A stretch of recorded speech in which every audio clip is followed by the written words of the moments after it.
This is the Red, White and Blue Show with David Polden on Project Natter. We are live. Welcome back, Martin. Hiya, David. How are you today? Yeah, grand, mate. Living a dream. So now let's touch up on a bit of the left and the far left. We've been from all these lefties online. We started off with a tweet or retweet of James Lefty O'Brien. So he tweeted something along the lines of he didn't know why, or his friend, he reckons his friend, didn't know why Donald Trump was going along with Donald Trump's doctors were going along with Donald Trump's lies of having COVID. So I retweeted him and said, this is what left-wing propaganda looks like. Lo and behold, the king of the lefties retweets me. So he then pushes me out to his followers. So then I retweet him saying, James O'Brien has just set his brown shirts on me. And all hell broke loose. And I had them all sending me all hate messages. With that, James O'Brien retweets me saying, I thought you were joking. Would you like me to unretweet? In other words, do you really want to fuck with me? So I was like, basically, long short was, yeah, crack on, comrade. And open the gates of hell, and out come all these far left extremists attacking me, looking me up on LinkedIn, sending me all vile messages. And one of them, who called me mental, to be Dom Jolly, the former shit comedian. That's when you came in, Martin. And he says to me, I may as well have mental in my bio. I don't really respond to lefties. I'll just leave it. Otherwise, you'll just be going all week with messages you never get through. But then you come crashing into Twitter and you're like, you may as well put ex-comedian in your bio, and then bosh, he's off. And the personal insults and attacks as the lefties do. So tell us a bit what happened, Martin, with from your end, because you got it. You got it. I was really surprised someone like that would be there, but I had to come wading in because I wasn't having those two slagging you off, though. That was bang out of order. But for Dom Jolly, though, I thought, I remember him. He used to be on that telephone thing. Do you remember? He used to be like in a cinema or something and go, hello, yeah, I'm in the cinema, and just basically annoy everyone. I mean, that was funny back then, but 20 years on, he's reared his ugly head again. And he's clear that he's a big EU, big Ramona. He's got his lovely place out in the Cotswolds. And he's having a go at me, accusing me of going out and of harassing immigrants and things. So I basically asked him, when's he going to start housing some, Lord Lineker, who are still waiting well over a month now. He said it'll be a couple of weeks before he'll take some in, but he still hasn't. And so, of course, Dom Jolly didn't know where to go with that, and he basically blocked me straight away, as they do. They just can't face the facts, can they? They're just a weird breed. Diversity in everything but thought. If you disagree with a lefty, you're not just wrong, you're a monster. You're a racist, you're a Nazi. We see now it's like from the police are racist to the countryside is racist. It's I saw that. Laughable. But the attacks that were coming through, so whilst you're going back and forth with the failed comedian Dom Jolly, he's starting to brag about his book sales or whatnot. These tweets are coming back and forth. I've then got people looking me up because I go by my name. I've got nothing to hide. Then they start looking me up on Indeed. Most of you know, Indeed is a social media site for business people. They found me on there, found my company, and then start ringing my phone. Obviously, this all comes down to the old cancel culture. So if you don't agree or toe the line, you get cancelled. So this is what these lefties do. So they go chasing people, find out who their employers are, contact their employers, and try and get them a sack. But lucky for me, I run my own business, so they call me. They get 2 words, and the last one is off.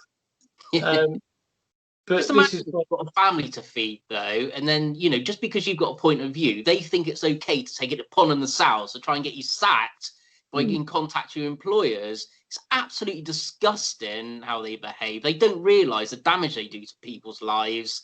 trying to close them down, coming out with this rubbish, unfounded things like calling you racist and all that. They ruin people's lives. They're the biggest bigots and two-faced people you'll ever meet. They were hypocrites.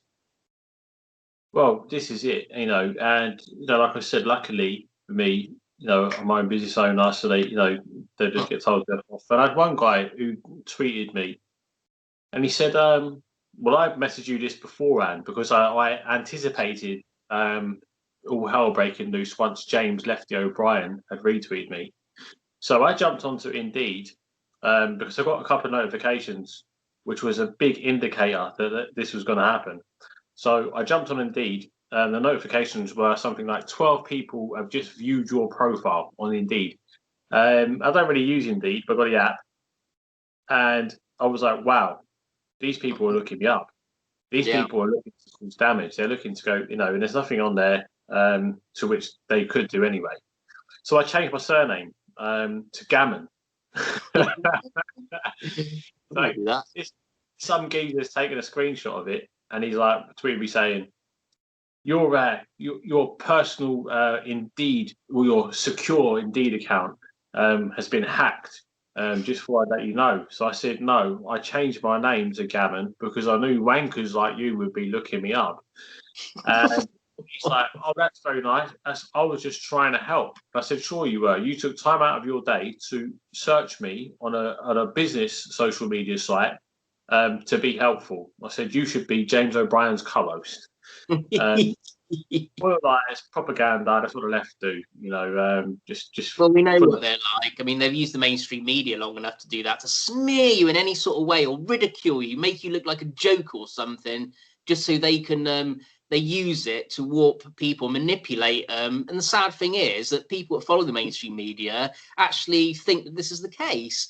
It's that cancel culture again. And it's dangerous, though. It's ruining people's lives. And they're the ones that preach, oh, yeah, there shouldn't be any hate. But they're the ones dishing it out. And that's what really, it just grinds my gears, that does. And on top of that, so what we're seeing now is like we're getting a taste for communism because we're getting like free speech, freedom of thought is being limited. We're even seeing our police forces that we've seen in many videos of police knocking on people's doors, telling them to be mindful about what they write on social media. We're slowly, we're blindly walking into communism at the rate things are going into. We're all being silenced and whatnot. But for you, I mean, obviously, I've got hundreds of attacks, messages, and phone calls and whatnot, and yourself. Dom Jolly, after these tweets, he deleted the tweets calling it mental, right? So in the definition of hate crime, he committed a hate crime. So he's called me mental. He called you a racist. Yeah, basically. What he said. Do you ever look at yourself and think I'm a bit of a racist? Yeah, he did. So what's their following though? He's got like 130,000 people following, seeing this. And suddenly they're all believing and following him. Do you know how that feels like? It just feels like you've been completely violated. It's disgusting. It's a horrible feeling. And then you walk down the street, and then because some fat, failed comedian has called you a racist, the street see you and think, Dom Jolly said he's a racist. He's a racist. That geezer there's a racist. Dom Jolly told me. Dom Jolly indicated he's a racist. And he could get you a slap. He could get you an I did. So this is what these people do. They're very dangerous in what they do, and they're very clever in what they do. I don't know if you've seen with sorry to stop it. Don't know if you've seen recently with Lawrence Fox, on the Jeremy Vine show, and he's talking to Yasmina Brown or whatever her name is. Yeah, she turned around and called him a racist, a bully, a racist bully. But this is what they do. They smear content. So it's not. This is across the board with the left, with the far left, and the extreme far left. This is what they do to shut you up, to shut you down. Yeah. And he started digging you out about immigration, or because he made a tweet saying something along the lines of, "Haven't you got some immigrants to bully or something?" Is that right? Exactly. Like I go out and do such a thing. You know, I've always said that immigration's a positive thing, but mass immigration is devastating. That's what I told him. What he doesn't understand is, and a lot of them do, he's just trying to take the moral high ground to try and boost his following, but he doesn't realise the effect that this is having on us plebs. What mass immigration has done to our society. It's saturated everything. And for him to sit in his big house in the Cotswolds and lecture the rest of us, well, you know how much and what I think of these sort of lefties like Lineker and all the rest of them. They are not just annoying me, they're annoying lots of people. They're like the modern day Marie Antoinette. Let them eat cake, but they don't have to, live with the consequences of this. And so to be lectured someone like that, it really is like, you know how much it annoys me and always has done. Well, this is it, and this is the thing. So they sit behind, their phones or whatever. They're keyboard warriors. They'll call people names, and they're inciting hatred towards that person by calling you, names such as racist. Because if you walk down the shop and someone thinks you're a racist, you might get attacked now, Martin. Yeah. One of Dom Jolly's followers, who could be from a Bane background, or even from a white background, who's a far left extremist like himself, and say he's a racist, and then they could start attacking you, and that's been incited by Dom Jolly. Exactly. So that's why I never retweeted. Once I stirred the hornet's nest, I just let it be and let them come out, because they show how evil they are. They show how disgusting and vile people they are. Yeah. And the absolute brass neck of them, though, to say it's people like us, that's the thing. They can't debate. If you debate with them, they just always pull the race card out just to close things down with no evidence of it, because they got nothing else. They don't look at facts or stats or anything like that. They just got this what they think is the ace up their sleeve, but it's so worn out now. Everyone can see through it. And all people like Dom Jolly is going to do, and O'Brien, is just going to absolutely alienate themselves. They're doing it on a very, very rapid scale, I'd say. Well, they've got all the personal attacks. As I said, they always come out with their personal attacks. But also, you've also had Hope Not Hate. We've mentioned this in a previous video a while ago. Hope Not Hate did a write up about you as well, and put you on their website. So, Yeah. they're branding you as this, like neo-Nazi figure. When there are genuine, don't get me wrong, I'm not saying that Nazis and whatnot and real far right things don't exist, because there is a small element of people within the country that are like that, and I have seen them online, and I think, wow, and I try and stay well clear of them as much as possible. Exactly. We're talking like combat 8, and we're talking people with like swastika tattoos on them and that, like some serious people. And there are them sort of people. You can't brand everybody a neo-Nazi. You can't brand everybody far right and extremist because they have a different view to you. And now my point being is that, like I'm saying, you can have diversity in everything but thought. As soon as you have a different viewpoint, or you express concerns as to uncontrolled immigration and the impacts of uncontrolled immigration, and looking for jobs, for instance, so low-skilled workers and our tradesmen across the United Kingdom, once they open up the borders to the EU, all these low-skilled workers and tradesmen coming in from Eastern Europe and whatnot, they undercut and put out our tradesmen and our low-skilled workers out of work. There's no doubt about it. No one can argue about that. That happened. I know that happened. I've seen it firsthand. So we all have. About that.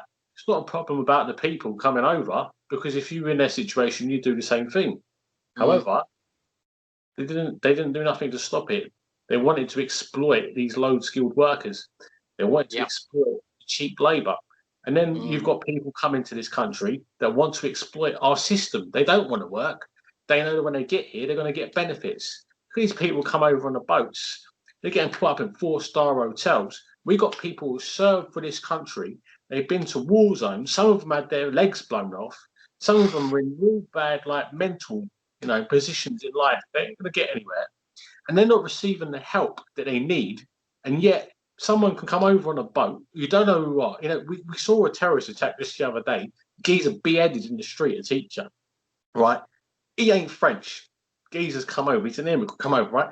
We don't know who these people are, but we're spending all our money on these people, housing them, feeding them, and then our very own people that need our help aren't getting it. To me, that's disgusting. If you speak out against it, all of a sudden you're a xenophobe, you're a racist, you know, some sort of, and that's reverse psychology in the sense of from the left. They're disgusting as well. So any attacks that take place, anything that happens, I don't blame the jihadists, I don't blame the terrorists, I blame the leftists because they don't want to speak about it. That's it. They just don't want people to think that this is some sort of thing against their agenda, really. And they're always protecting them. That's what I don't understand, though. But what if one of their family members were affected by this? You know, they're clearly most of the lefties now really seem to be like young university age. They're just fighting like a wounded animal because they've had this Marxist indoctrination from the schools.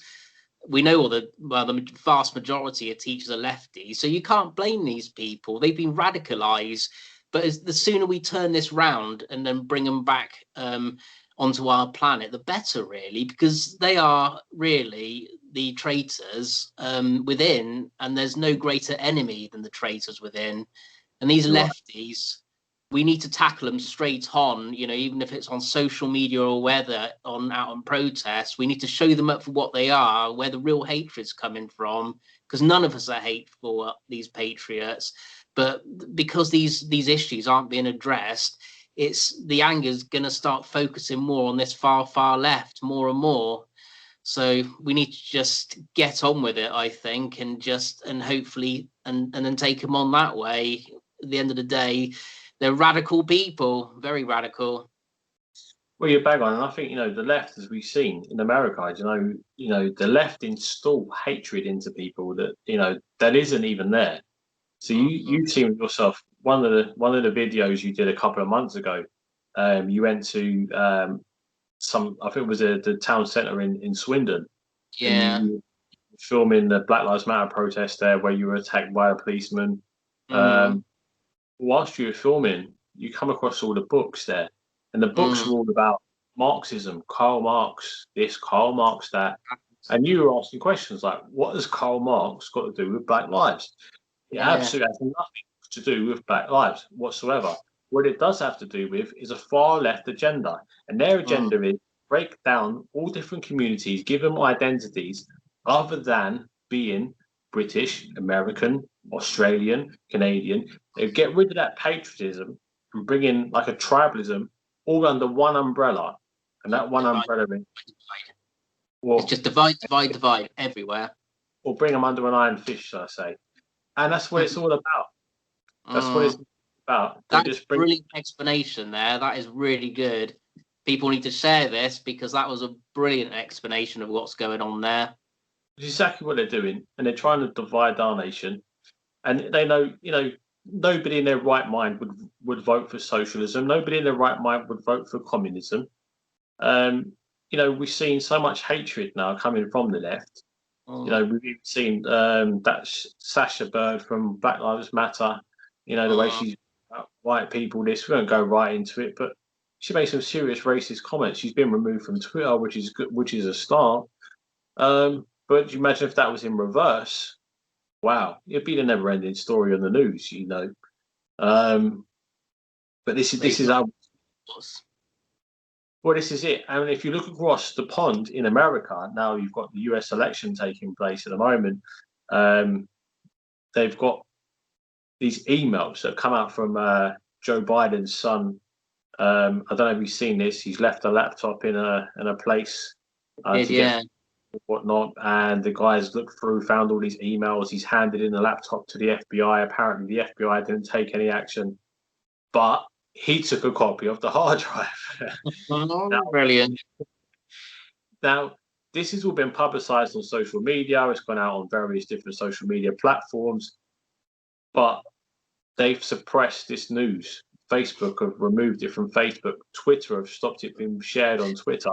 and their point was saying that these emails were obtained illegally. But let's just think back to 2 months ago, or 3 months ago, when the story broke of Donald Trump's tax returns, allegedly. Yeah. Facebook and Twitter, they had no problems of that being shared all over social media. That's perfectly fine, isn't it? So, as we always say, Martin, there's one rule for them and one rule for everybody else. And the sooner people wake up and realize that the mainstream media is the real virus, the better, really. They've done an incredible amount of damage to Western civilization, I'd say. A real enemy. They've got to be dealt with. And that's why, like, people like us, David, are getting more popular, because we speak the truth, and that's what they don't like. And there's nobody more hated than he who speaks the truth. I think Plato said that. So let's just keep it up. Keep throwing hate at us. I don't care. I've got such thick skin. I really don't care. I'll defend this country for our children, whatever it takes. So bring it on. Fight to the death. And I'll tell you what, now, you think, if you disagree with a lefty, you're a racist. If you disagree with them, you're a Nazi. You're a xenophobe, you're this, you're that. But at the end of the day, we all know morally, in our hearts, we know what's right, we know what's wrong. And people having genuine concerns about situations should be able to speak freely and express those concerns without being shut down, or removed from social media. As I keep saying, like Facebook myself, they remove me. But that's what communists do. That's what communists censor everything and filter everything. So you only see their point of view and no one else's. Everything is racist. The police are racist. The countryside is racist. It's gone too far, Martin, and I think I really hope Lawrence Fox's party starts up soon, because he seems to be quite genuine in what he's pushing for. So fingers crossed this party starts up and we start taking these politicians and institutions to task who have been following suit with all this madness, taking the knee, and it's high time now. This is ridiculous. Imagine a year ago, we wouldn't believe we'd be talking about things like this, would we? That's how crazy our country's got in the whole world in the last 12 months. It's just unprecedented. But we can't lose sight of our freedom. Our freedom that people shed blood for, and it's not going to happen. We're going to fight for it tooth and nail. That's it. And we've got to keep fighting and make sure that we keep fighting. And then, red pill people around us, and let them know, that there are other people that are with them, and we'll keep fighting. We'll keep fighting for our freedoms. And, freedom of speech is the cornerstone of democracy. Once you take freedom of speech away, democracy falls apart. And that's what they want. That's what communism is all about. That's what the lefties are all about. It's all about dictatorship, their way or no one else's. That's it. Thanks very much, Martin, for your time. I think we're knocking on the head there. That's right with you. If you're watching this, please make sure you like, share, subscribe, and all that game. If you're on Martin's channel, I'll leave a link below to Martin's YouTube channel so you can follow him on there. If you're watching this on Facebook, please make sure you subscribe to the YouTube channel. Twitter handles we'll leave below. Thanks, Martin, for your time, mate. Keep the faith and keep up the good work you're doing, David. We all appreciate it. Likewise. No, thank you, Martin. Take care.